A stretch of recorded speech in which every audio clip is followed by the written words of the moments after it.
Google, Apple, Facebook et Amazon face au Congrès américain.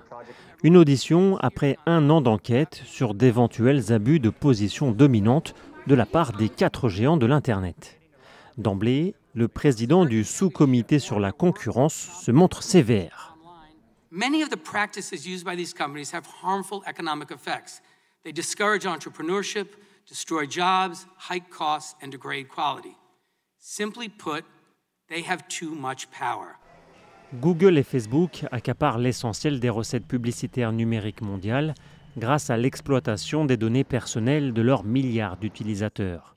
Apple et Amazon, eux, sont accusés d'être jugés partis sur leur plateforme.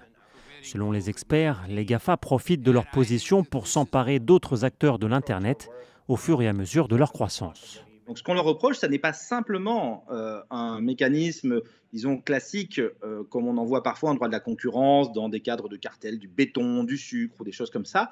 Là, on est sur quelque chose de plus profond, de plus infrastructurel. À tour de rôle, Sundar Pichai, Tim Cook, Mark Zuckerberg et Jeff Bezos répondent aux attaques en mettant notamment en avant leur rapport à l'économie américaine. Our industry is one of the ways that America shares its values with the world and one of our greatest economic and cultural exports.